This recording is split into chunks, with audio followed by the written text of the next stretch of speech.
par de puntos que creo que no se han mencionado a lo largo de la sesión y que creo que puede ser especialmente importante.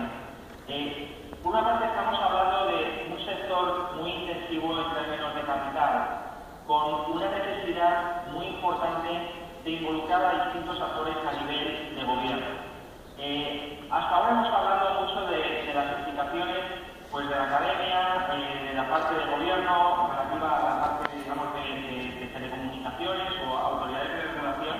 pero sin embargo creo que un aspecto muy importante a considerar va a ser fundamentalmente la introducción de los ministerios de finanzas y en particular del ministro de Hacienda en todas estas decisiones que tienen que ver alrededor de lograr la inclusión financiera. Y junto con este tema, un aspecto fundamental precisamente será las condiciones de inversión y las condiciones de financiación. Y en este sentido, el rol de las multilaterales